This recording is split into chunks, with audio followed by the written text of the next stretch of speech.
Come fly with me, let's fly away. Atlantic City, the Las Vegas of the East Coast. There's a bar in far Bombay. But gambling habits are not the only well-kept secrets in this town.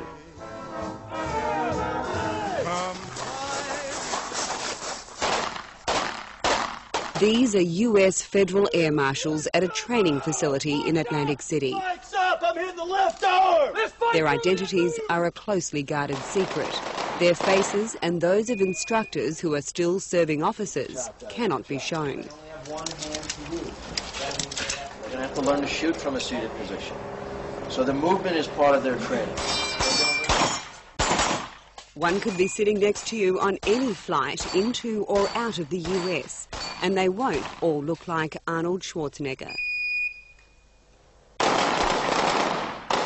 They're members of a revamped Air Marshal agency, born of the September 11 hijackings of 4 American commercial airliners. Oh, a major change, a major change. You cannot compare the Federal Air Marshal Service now as it was prior to September 11th. Stand by. It effectively meant rebuilding the agency from the ground up, giving air marshals greatly expanded powers and duties. Standing up a new agency is a monumental task, and this has never been done before in such a short period of time. In the history of federal law enforcement, the Federal Air Marshals now are really much more of a law enforcement entity than ever before.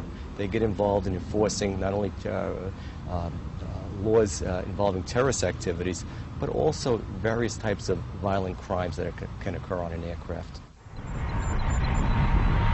Previously, air marshals were attached only to international flights. Now it's domestic flights too. It's going to be a few minutes. I want a drink.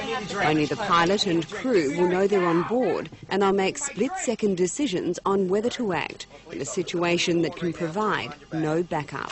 Police officer, remain calm. Police officer, been a minor incident on the aircraft. Got a little bit of disturbance here. On the ground, on the ground, on the ground, on the ground.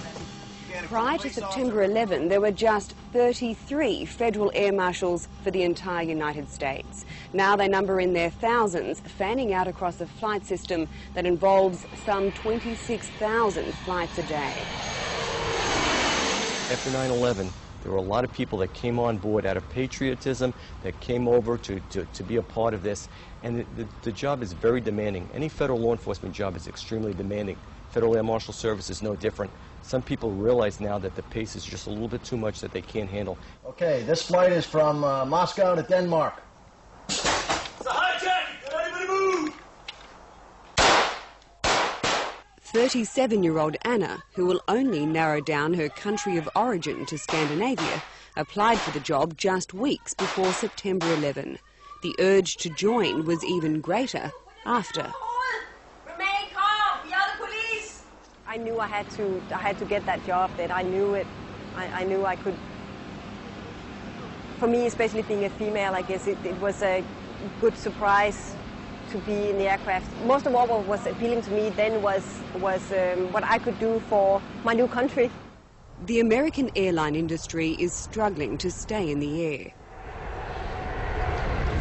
The fear of reprisal attacks saw passenger numbers dramatically trail off in the lead-up to the war in Iraq, and they've continued to fall. Industry bodies estimate losses during the war could total more than $10 billion and mean liquidation for major airlines. The only way to keep people flying is to convince them it's safe. I can't help but think that every passenger that gets on an aircraft is hoping that there will be a Federal Air Marshal team on board. There's a great amount of confidence knowing that, God forbid something happens, that there will be someone there to take action. So I feel we give a tremendous amount of confidence to the average passenger.